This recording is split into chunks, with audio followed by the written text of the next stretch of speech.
Professor Brain Brown's research shows that vulnerability fosters good emotional and mental health. It is a sign of courage. We become more resilient and brave when we embrace who we truly are and what we are feeling. The Vulnerable Scientist podcast is a space for scientists to tell their honest and authentic stories. I am your host, Sarah Nyakeri, who happens to be a scientist, informal science communicator, and I help scientists create personal websites. If you want to support this show, go to www.patreon.com/thevulnerable-scientist. You can also follow this podcast on all social media platforms at TV Scientist Pod. Hi everyone, welcome to the Vulnerable Scientist podcast. This is your host, Sarah Nyakeri, and today I have Dr. Caroline Wanjiku, right? Yes, right. Okay. You don't have a surname? I do have a surname. I go by Caroline Wanjiku Kumwe, but on my scientific publications, it's often Caroline Wanjiku, because I love Wanjiku, my maiden name, so much. So it's a name that I've worked really hard to hold on to, because more often than not you find that middle names often get forgotten, and Wanjiku is my grandmother, so it has a special place in my heart, and I think it's nice as a scientist to, or at least for me, to be referenced as Wanjiku et al. And not Kumwe et al. Yes. That's interesting. That's something I've been thinking about, or I don't know if I've ever had this conversation out loud with someone, maybe something in passing, but there's always that thing, like if someone, like for example, if you said your other name is Kungu. Kungu. Kungu. Yes. Of course, with an apostrophe in the middle, between the G and the U. Yeah, so Kungu.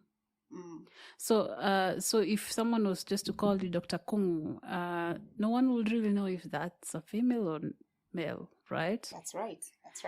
But if you say your middle name or your maiden name, or the name that actually shows that you're actually female, then it's easier for someone to tell that's a female, or for someone to identify that actually that qualified person is actually a female. Yes. So, in addition to, really loving the name, and the name having a sentimental value for me, because it's my grandmother's name. It's also very strategic that I chose it that way, because I didn't want to go into history as just another nondescript male who's publishing, and so I wanted to be recognized as a female. And I realized, at least within my country, and for people who identify this name, then they can be able to quickly tell that this is a female and not a male. Oh my! I've never had this conversation with someone. This is very crucial. I love that. I really love that. I wish we could talk more about that, though. I think, at the very beginning when I got started, I think it wasn't something that was completely clear, at the beginning. But I think the moment when I realized that my name was going to go in print, then quickly I started asking myself, how do I want to identify? And now over the years, reading academic literature and stuff, often I would see Omondi, Njuguna, Njoroge, male names dominate virtually everything I would read. And then for a moment, I said to myself, but wait, there is no crime in, getting published using my maiden name. And I remember at the time, I just finished my master's, and I'd put together a publication from my master's thesis, and I was having this conversation actually with my then supervisor, and he asked me, okay, so what is this dilemma that you have with the names? And I was like, I want this, but I don't know whether this is, the way to go about it. I'm not sure whether it's going to, bring in some form of confusion, because at that point, I was known as Caroline Kumu. That's how people would refer to me. And then suddenly I wanted to, have my work published with my maiden name. And so people would wonder, there's Caroline Wanjiku and there's Caroline Kumu. And then, it became a conversation. But, I think, like you said, the first time I said it out loud, that very moment I realized, how important it was to me. And I was like, this is how it's going to be. So, if there's a point in which people get confused, there's always space to clarify. But I really thought that was the way I wanted to go. Imagine if I publish that's what I'll write Nyanchera, not Nyakeri. I hope you don't step on toes. honestly speaking, where you're coming from. It's something that I have been thinking about. Like, it's never like an open conversation with you. It's just something in my head. I'm like, Nyanchera or Nyakeri. Actually, when I went to, I was an MSc fellow at ILRI.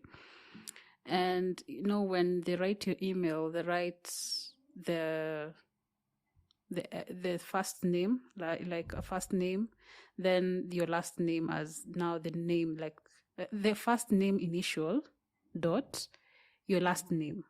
Of course, now that's the surname, right? Yes.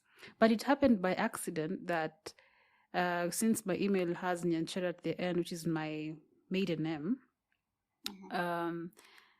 someone who was arranging the email who was actually new just took it as the surname.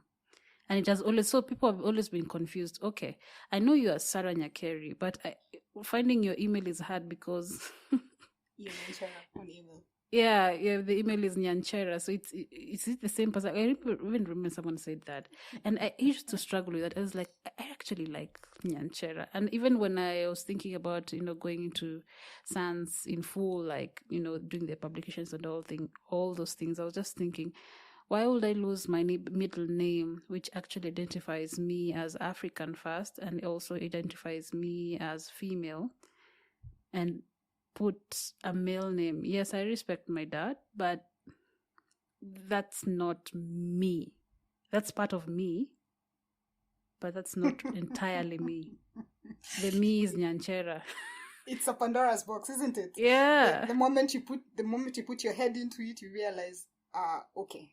I mean, it construes a whole different meaning when you start talking about, oh, this is my surname, this is the name that I identify with, I don't want to be referred to by this, and then coming from, the kind of society that we come from. Yeah. Yeah. Oh, okay. It's not as straightforward as it sounds. This is something, I will do that. Yes. Give it a thought. Oh my gosh, I love that we've had this discussion. If I get into any trouble, I'll probably call you. Talk to me. I will talk to them. I will convince them that it's possible, and that it doesn't mean that you do not respect any name, that it does not mean that now you don't refer to that authority. It's just, I think it's a matter of preference. Yes. I remember growing up and having a conversation with my mother, and one day we were talking about names, and she asked me, what's in a name? What really is in a name, And if you really think about it long and hard, and I say this very carefully, a lot of us African women, the first step, I guess, in not really understanding our identity and who we are is stuck in there. It's in the name. At first you're identified as so-and-so with his surname, and then thereafter you're identified as Mrs. So-and-so, and so on and so forth. So I think it's a much deeper conversation, but at least for me, it wasn't, at the time that I made this decision, it wasn't driven by all of those things. It was just driven by the fact that I wanted to be identified as a female, and as a female who was thriving in a male-dominated kind of field or environment, and I wanted to be able to stand out. I wanted people to quickly, identify me. Yeah. Yeah. Because I've even seen people who have, like, even if they add their partner's name, they put that dash, but all these names just tell you this is probably a male. Okay, that's the only thing, like, tells you that this probably is a female, that dash. Absolutely. But there's nothing else, like, there's nothing female about their names. Anyway. Well, I guess this is a discussion for another podcast. Yeah. Let's move on. All right. Yes. Welcome to this podcast. I'm excited to hear what the conversation will be about and your story, and I'm very, curious to know who you are, what's your journey like, and all that. So let's quickly tell someone who doesn't know who you are, who you are.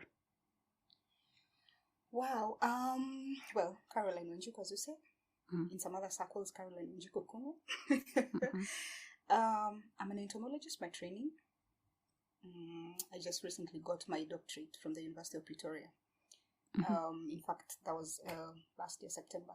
So my doctorate is not even a year old. Still fresh.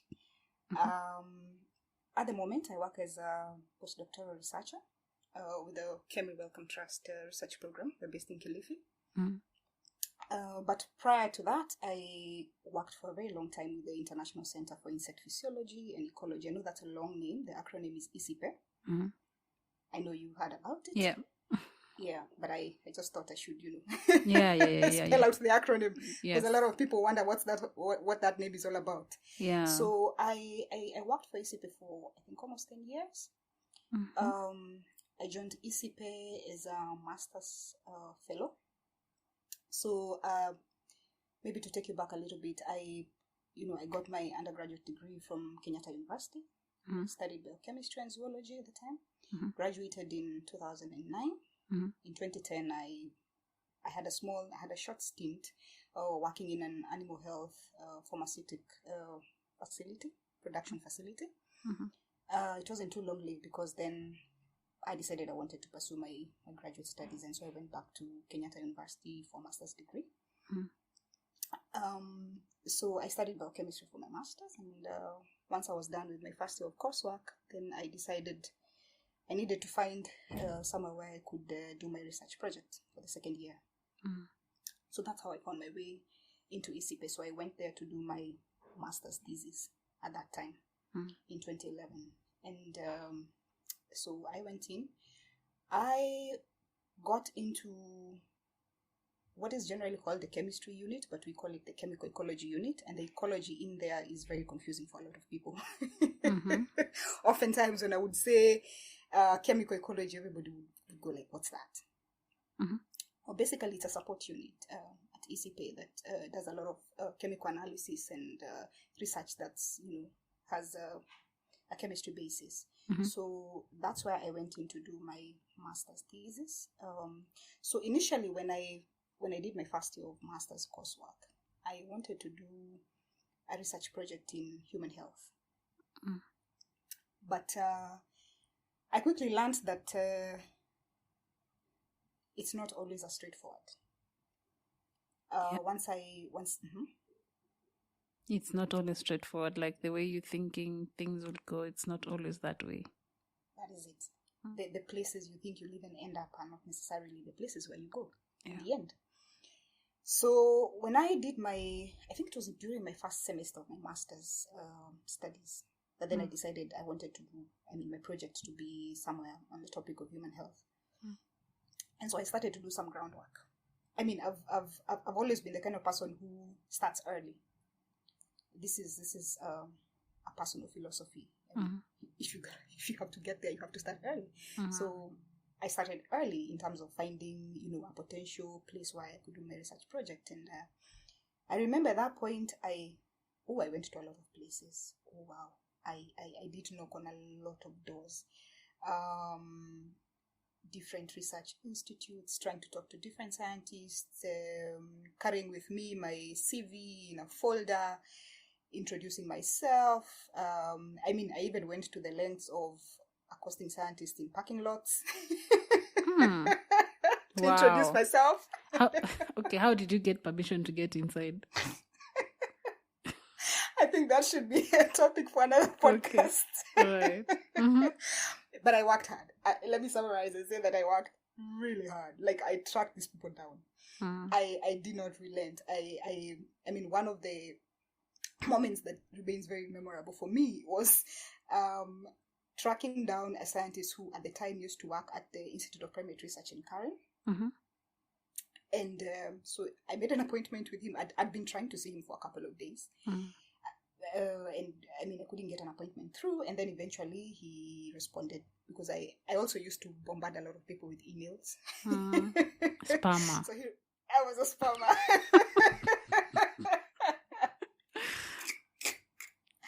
been yes, a I was a spammer spammer, before too, but so but I was maybe. that spammer that you won't ignore because I was relentless. So I remember he responded to my email and he said, "You can come to my office and let's talk." And we made an appointment, and I had a time, and I showed up, and only to arrive and be told he just left for a meeting off campus. Oh. And now, because I had his telephone number, his mobile number, I called him and he couldn't pick. I guess because I was in a meeting, he was driving to the meeting, to the venue. I don't know, he couldn't pick up. So, I stayed there for quite some time just trying to reach him. And then eventually I sent him a text message and he responded and said, "Oh, you're in Karen. I'm now at the National Museums of Kenya." You can imagine the distance. Yeah. I wasn't driving. I had to take public transport. And so I had to make my way to the National Museums of Kenya. And because it was already in the afternoon, I remember I arrived at the National Museums at around 6:30 in the evening. And I literally begged the people there, the gateman, to allow me to go in because I had an important meeting. And I remember meeting the scientist in the parking lot. And after what seemed like a long search, to try and just track him down and find him and get 5 minutes of his time to talk about a potential research project and the potential for studentship. I met him at the parking lot and he had 3 words for me, and he said, "I don't have any projects for you." After all that. Yes, after all that. You can imagine a young master's student who was at the time jobless, who was not on a scholarship, who was self-sponsored, who was struggling to survive, who was on a shoestring budget, every penny counts, and who had to, pay for public transport to all these places, only to, end up somewhere and someone just gives you 2 minutes of their time and they says, "I don't have what you're looking for." Something they could have easily said on email or on phone. Yes.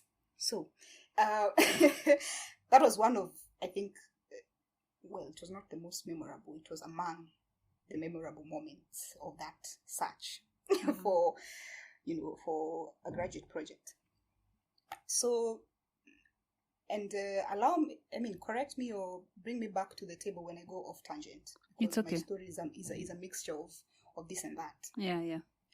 So I did mention that I did my master's at KU.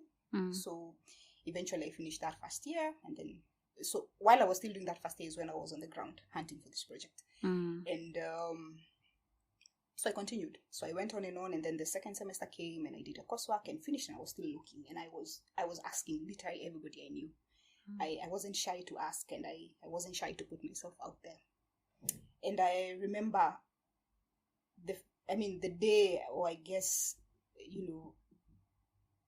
the day that things turned around, and the day when this journey that I'm on began really, was when one of my lecturers then at KU suggested that I should try to go and see if I can contact someone at ECB.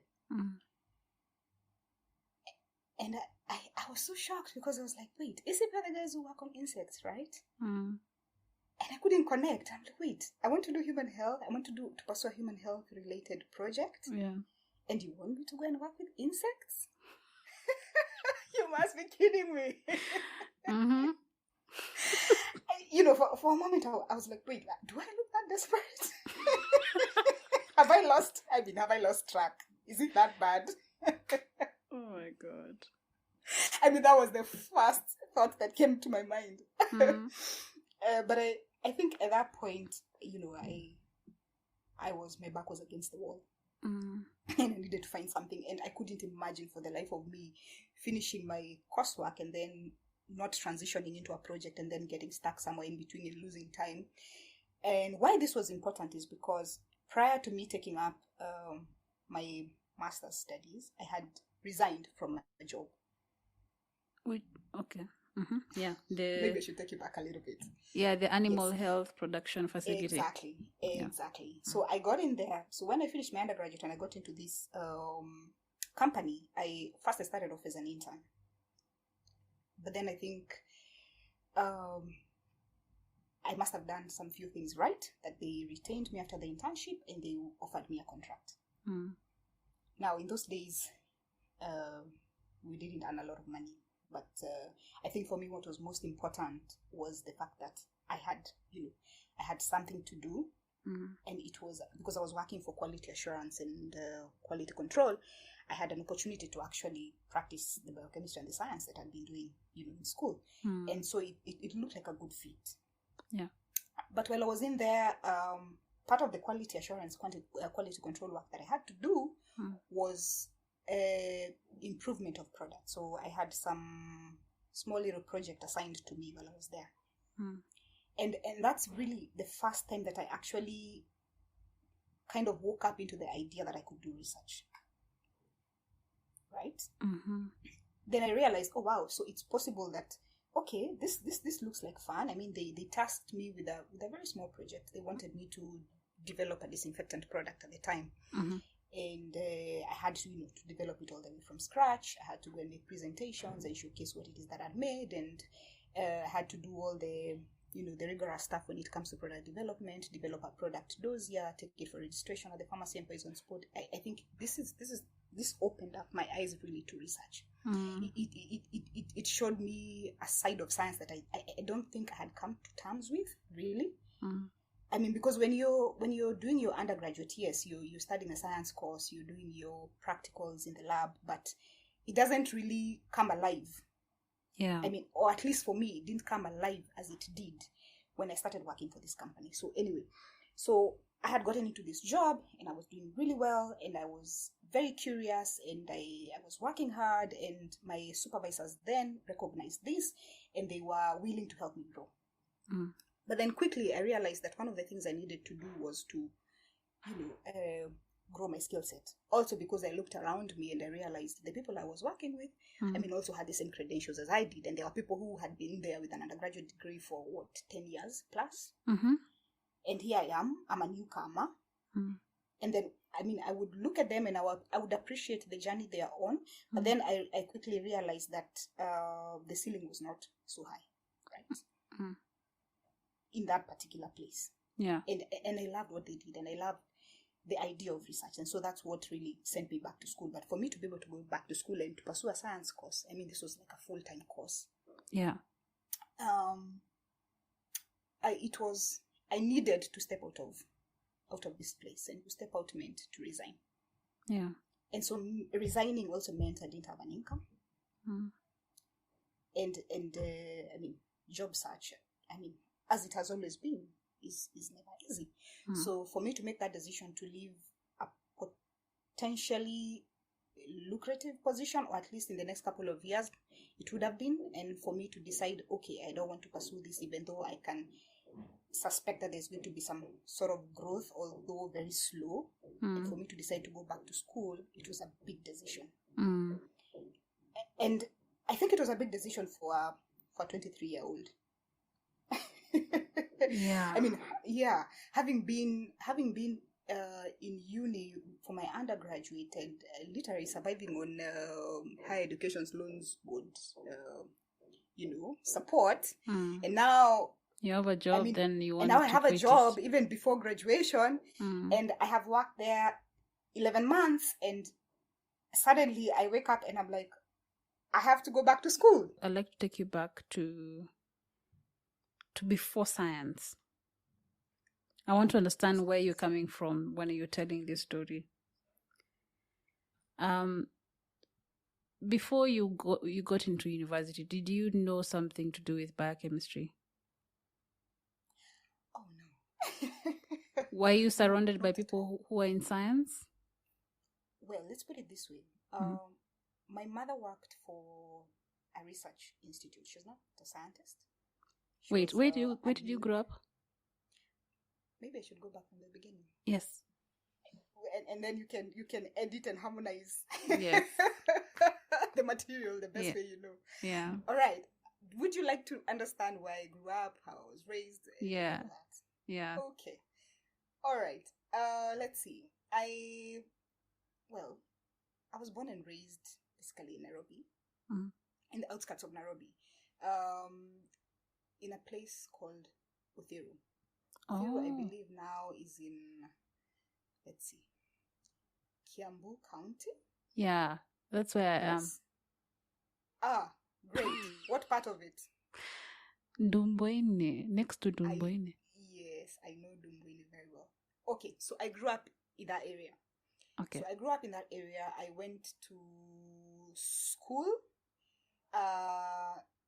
in a Catholic primary school that was in Mountain View. Mountain View is the estate that's close to Kangemi. I think all of them are in the same area. Kangemi and Mountain View are just in the same area. So there was a mission primary school, St. Joseph's the Waka Primary School. That's where I went to primary school. Okay.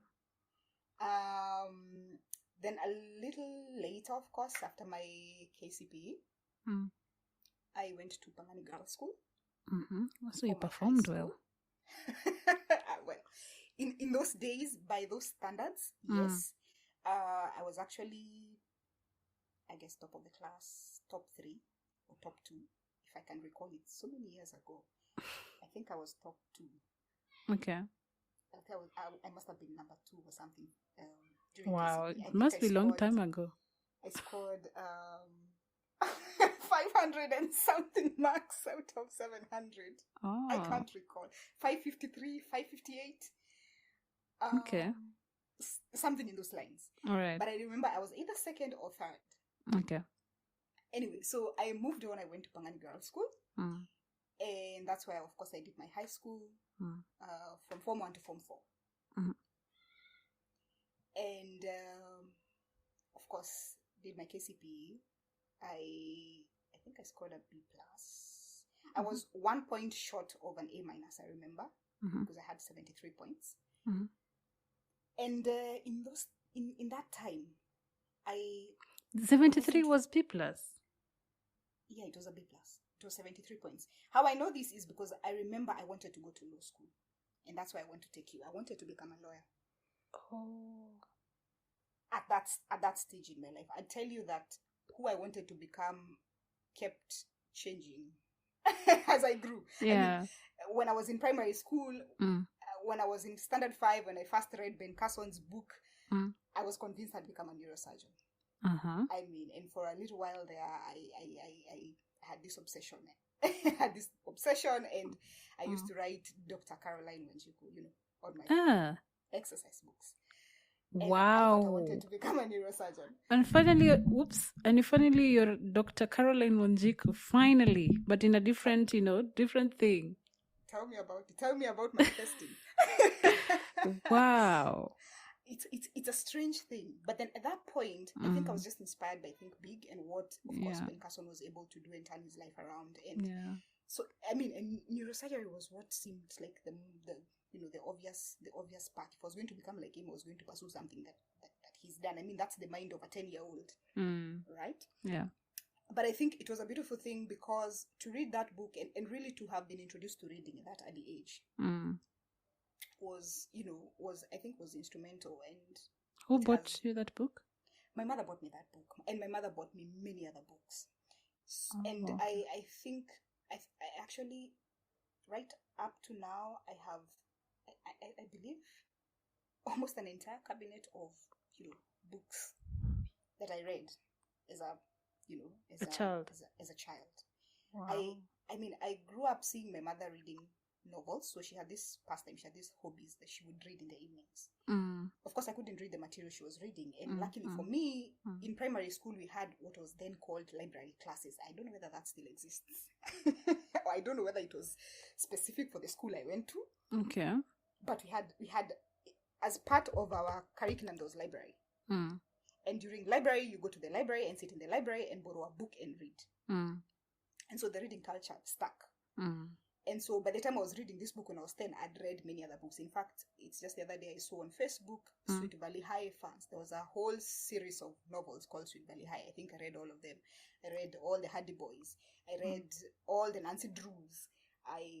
There was a whole collection of books. All the story books, the Ladybird books, those children's stories and stuff like that. So in those formative years, that's what happened. And so when I was 10, I wanted to become a neurosurgeon. And when I went to high school, many things had happened. And now I'm fascinated with lawyers for some reason. And I thought history was a beautiful subject. And I performed really well, and I was very good at it. And so I thought this combination works very well. I mean, I'm good in the languages, I'm good at history, and the rest of the stuff I'm not doing very badly. I could become a lawyer. And so I was sailing on this boat of becoming a lawyer.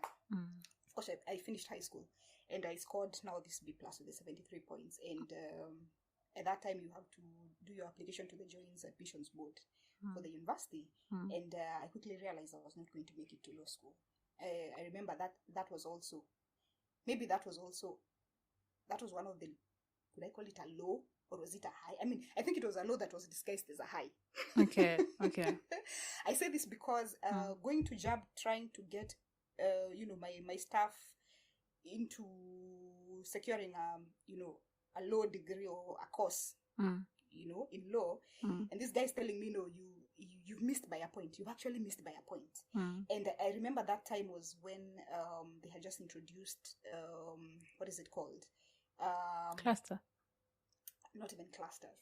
They had introduced this parallel alternative module. Parallel. Self-sponsored module. Something like this, yeah? This is when people are starting to get into parallel degrees. And these people were advising me at the JAB's office. I mean, you could easily be admitted into a parallel law degree course. And I was standing there and I was looking at them and I was looking at my mother, and I knew the circumstances from which I'd been brought up. I was brought up in a very humble background by a single mother. And so parallel was not an option for me. Which year was this? This was a long time. This was in 2000. Wow. This was 2003. How many years ago? Oh my God, that is so many things have happened. I don't know. Help me. I went to high school in 2000. I finished in 2003. This must have been 2004, early 2004, if I'm not wrong. Okay. My math could be wrong, but I do know that I went to high school in 2000. All right. And so I was in there, and I remember breaking down and crying. It was very emotional for me because I was like, this is the end. I'm a bright student. I'm not going to go into uni because I will go into uni. I will get selected for another course that I probably won't be interested in. I mean, the future looked bleak at that point. And I always remember that point, my mother and I walking out of those offices, and she was trying to comfort me. And then one of the people who was working in that office decided to accompany us outside. I think he was moved by either your my tears. emotions, my tears, and how I broke down, and he could see the grades, and he didn't, I guess he didn't want us to leave feeling like we don't have any other options. Yeah. So when we walked outside, he said, but your grades in chemistry and biology look very good. I scored straight A's. And he was like, for all it's worth, you could make a scientist. You could go into a science course. And at that stage, my mother was like, yeah, I agree. And she's like, this is the same thing. I'm trying to tell you, you could fit in the sciences. And she worked in a research organization, and she'd seen scientists, and she now was trying to make me understand how a lot of those scientists who she worked with had started off with just a basic Bachelor of Science degree. And this guy from the Joint Admissions Board was telling me that, if you select a BSc, straight up, you're going to get into a program, and you will go to the university of your choice. You'll either go to the University of Nairobi or you will go to KU. And I was looking at him and I was stunned. And I was like, wait, what? The sciences. Tears drying up. No, I wanted law. It was flashy. I saw lawyers on TV. I never saw scientists on TV. And the scientists I'd seen were not always looking. They were looking a certain type of way. Hadi bairo yangu imeanguka. Sorry. I'm like, by the way, don't see scientists. Pin that. Role models. Yeah. Pin that. Okay? The few that I knew, they looked, I don't know. They looked, I'd seen a few, because of going to my mother's workplace, and they don't look like fancy people to me. Why? Tell me what you saw. I mean, I think at that age, at that impressionable age, you wanted something that looked, I mean, I saw lawyers on TV in the news, and they looked flashy, and they looked like they were, they were it. And I wanted that. And they talked big. I mean, they had a chance to come on cameras and talk their, their jargon. And you never see scientists in the news. I mean, even where you live, you don't hear so-and-so is a scientist. It's not More common. often than not, so-and-so is a doctor, so-and-so is a lawyer, so-and-so is an engineer. Yeah. That's as far as it goes. Right? That was when I was young. That was my era. I mean, things have changed a lot since then. Yeah. Anyway, so this gentleman and my mother managed to convince me that I could do well in the sciences. And at that point, I was like, you know what? Yeah, I think I won't cry. I think I'll try this thing. But then we made a pact, and I told my mother, if I go and I start pursuing this course and I don't like it, I will, find the alternative. I will drop out. She was like, yes, fine. Okay. We'll give it a shot. And then there the journey started, at least at that stage. And then I did my selection, and I was admitted to KU to study a Bachelor of Science. That's an interesting start into biochemistry. Like it is, isn't it? You chose biochemistry, or you chose Bachelors of Science? No. You don't know where the juice is at. Wait for it. It's okay. coming. Okay. So I go to KU and I arrive with my papers and I say, I have been admitted for a Bachelor of Science. And then now we have to register for course units.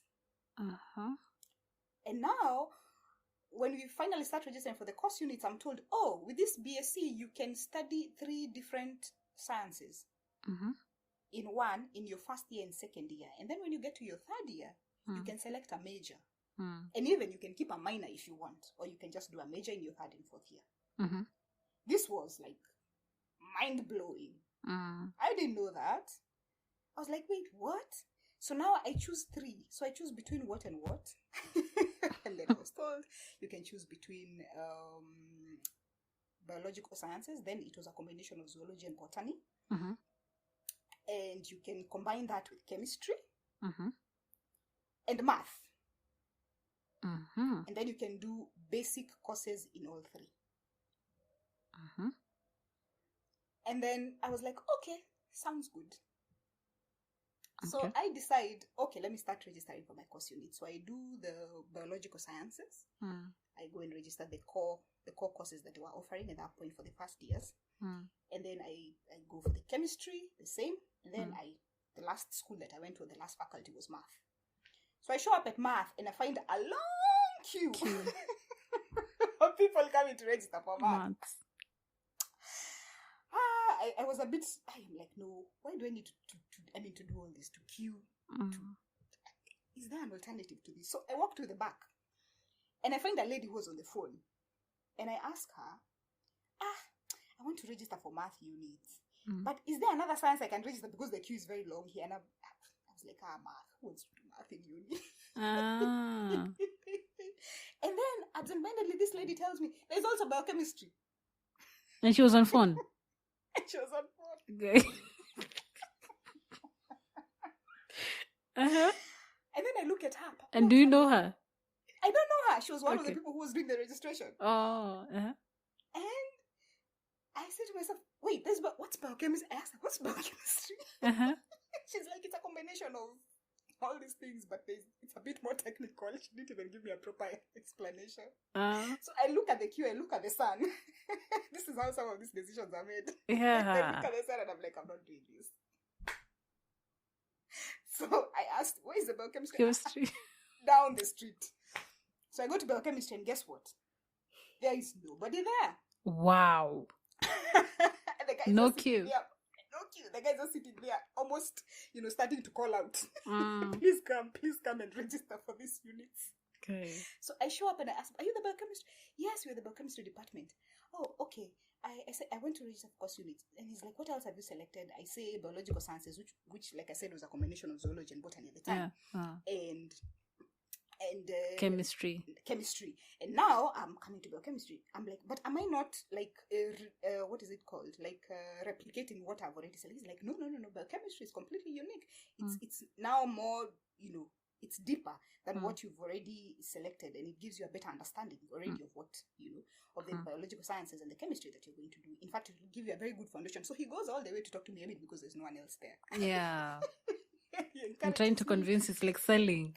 He's like selling, and he's like, this course, you can work in the hospital, you can work in industry. He goes all out. And me, I'm like, you guy, sign me up. Sign me up. What is that thing? What is that thing that actually made you really excited about what he said?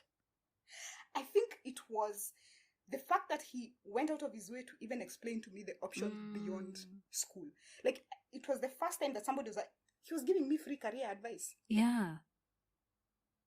He was not just telling me these are the courses, choose one. No, he explained this is this, 101 you'll study this, 102 you'll do this, 103 you'll do this. And when you're all done with all of this, even if you decide this is going to be your major, this is where you might end up. After you're done with your degree. I think that was unique. I think that was the selling point. I showed up there for other reasons, but yeah. You got hooked.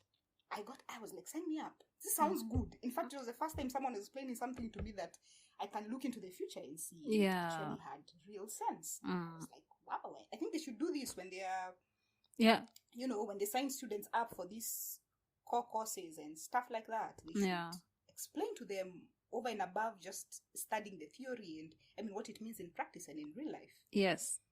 Like, what do you do after this course? That's how I ended up with biochemistry in my undergraduate. Okay. Moved on, went into the classes, loved it. I think by the time, so now I pursued this combination for the first and the second year, right? Yeah. And then when I got to the third year, that's where, now you have to choose. In fact, there were a lot of people who were studying BSc and then they just chose to do biochemistry as a major. And it was a very attractive course. And I guess back in those days, it was prestigious. I don't know whether the idea about prestigious courses still exists. I've been given the job market. Yeah. I don't know about that. There was a little bit of that then. Like, what are you studying? Biochemistry. Wow. It's very technical. You must be bright.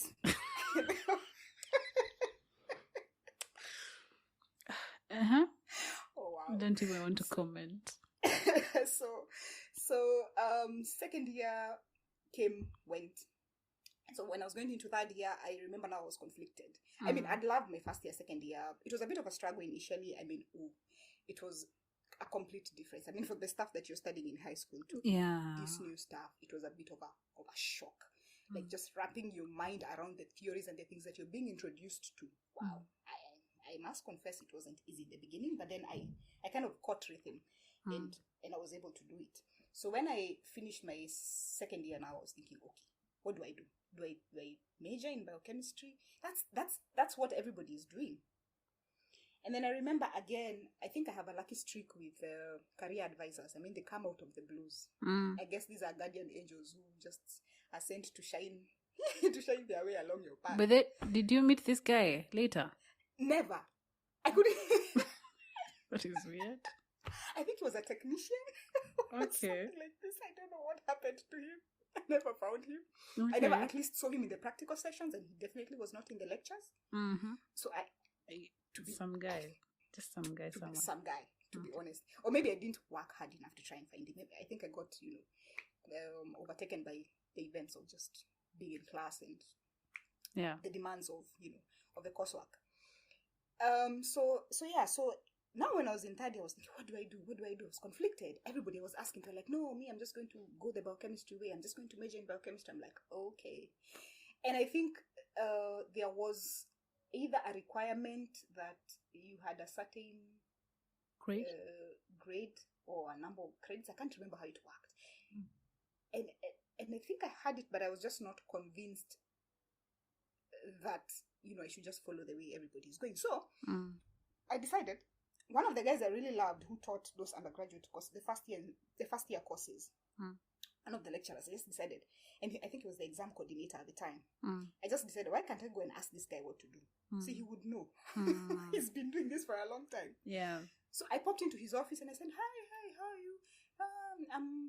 I have a question. He's like, yeah, come in, sit. So now, this is my dilemma. I have been doing this, and now I want to find a major, and I don't know what to do. And then I think he just gave me advice from his heart of hearts. Like, I was lucky I found him maybe in a good mood, but he went all out. He was like, no, let me tell you something. At an undergraduate level, don't bother with all these specializations. Specializing you will do later. Now, like, get all the, like, fundamental stuff that you need. Yeah. If I were you, I wouldn't specialize. If I were you, I'd have a major and a minor. I was like, wait, what? They're like, yeah. You can still keep two. You don't have to lose all of them to follow one. And he was like, you just have to choose. Everybody is just going one way, but it doesn't mean that if you go the other way, you're gonna get lost. I was like, okay. Sounds like legit advice. Anyways, when I thought about it, and then I was like, yeah, I'll have a major minor. I won't do a major. Okay. So I decided my major was going to be, at that time the biological sciences had been split. Remember I told you there was botany and zoology together. Yes. So they've split now. There was botany, plant, I think it was called botany, I guess. And then there was zoology. And zoology I'd always enjoyed zoology courses prior. So I decided, I'm going to major in zoology. Nobody's majoring in zoology. Wait, you didn't major in biochemistry? No. For that. No, not yet. I think I'd gotten tired of all the structures and the pathways, and I was like, let me do something different. Now that I mean, somebody told me, but then you can play around with these things. It's never that serious. Yeah. Anyway, so I ended up with a major in zoology. And again, when I showed up to choose these courses, they were like, oh my God, you're the first person who's coming to try and major in zoology. Majoring in zoology. First person again.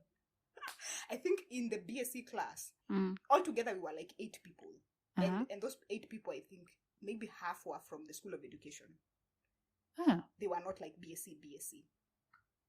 Anyway, I decided I will major in zoology and I will minor in biochemistry. Okay. And that's what I did. So those zoology units were pretty much medical stuff, medical microbiology, medical parasitology, medical helminthology, name it. That's the kind of background. Immunology, that's the kind of background I got with the zoology. And then now I had the biochemistry, which was just like the icing on the cake. Because it helped me figure out a lot of things. And then I also had now the background in chemistry. So it came together beautifully. But of course, from the outside, it looks like I was like, wait, what? Are you know how sometimes you wear a green shirt, a blue trouser? The people are like, and you try to explain to them you're color blocking. So you're color blocking with courses. What's going on? What's going on with you? I mean, I personally understood what kind of a cocktail it was and how nice it was and how pursuing all of these things, how it just all came together nicely, yeah? And how it gave me a really, like, solid basis. I mean, solid understanding. But on the outside, it was not the path that people took. Yeah. It was the path that was, less trodden on. So, yeah, it's not, yes. A lot of people didn't understand it, but for me, it came together nicely. Like, I was not struggling to understand anything. Anyway, so then that's how I ended up with a little bit of biochemistry, and then I ended up at this pharmaceutical company, and then started my career life. Don't jump. What happened with the pharmaceutical? How did you get to that pharmaceutical? I think I should be on 3 podcasts. Do you have the time? I do have the time. Trust me. You're going to enjoy editing this. Let me tell you. How I found my way to that pharmaceutical company is nothing short of a miracle. It's the work of God. I have no doubts. Okay. I have, in fact, my life philosophy is that life is a series of dots. That every step matters, but when you're moving forward, you don't see how they connect. But when you look backwards, you know how they connect. And this is a philosophy I borrowed from Steve Jobs, but I think it applies very well to my life. And it's the concept of trust the process. But anyway, going back, so I finished my undergraduate degree, right? Or I'm about to finish my undergraduate degree. Oh, So now I'm in wait. third Apart year. from studying, what else did you do in school? What else did I do in school? Oh, a lot of things. I did the stuff that other school children do. Other youngins in the university do. I went out. I had a small side hustle. Yeah. Which one? I would sell stuff. They're legal. I don't know whether I should say this out in public, the public domain. That's why I told you I'm very media shy. Okay, it's okay. No, I sold secondhand clothes. Mm. A little, I think secondhand clothes. No, they're not secondhand clothes. They are hawkers stuff. You know, the stuff that hawkers sell, the brand new stuff, clothes, innerwear, and things that you go to River Road to buy in those shops. So I brought a little bit of that and brought it to school and tried to sell it with a friend. And we, for a moment there, we had, you know, a brush with entrepreneurship, and we were feeling good about ourselves, and we were, you know, it was fun while it lasted. And we were adding, and it was a life lesson, and I think to this day we still laugh about it. Okay. So other than that, I didn't play any sports in uni. But I did play sports in high school. I played basketball, but then I kind of just outgrew it and moved on. Yeah, I you know, I was a member of a few societies in uni. That's what I did other than school. Okay. So anyway, yeah, let's go back to this. This pharmaceutical company. So during my third year, I discovered people go for internships, and I realized, was it actually my third year? It was my second year. When I finished my second year, I realized people do go for internships. Actually, the way to get a job is to get an internship first. Somebody gave me this novel idea that, you know, you need to start. And like I said, I start early. So while I was in second year, I started looking for internships. At that stage, I think I landed at, where did I go? The Central Veterinary Investigations Laboratory. This is where all my zoology came in. Everything has a purpose. This is part of Calro, right? Now, but it wasn't at that time. Back then, I think it was just an independent entity, research place, and where they used to do a lot of stuff on veterinary samples and things like that. How did you know about them? I'd sit in a cyber cafe and look them up. And I looked things up, and I had a little bit of help, of course, from my mom, because she worked in Kari, which is now Calro. Oh, okay. So I mean, she gave me pointers. You can go check there. You can go check there. Yeah. So that's how I ended up we used to call it CVIL. So I was in second year. I got a small internship at CVIL.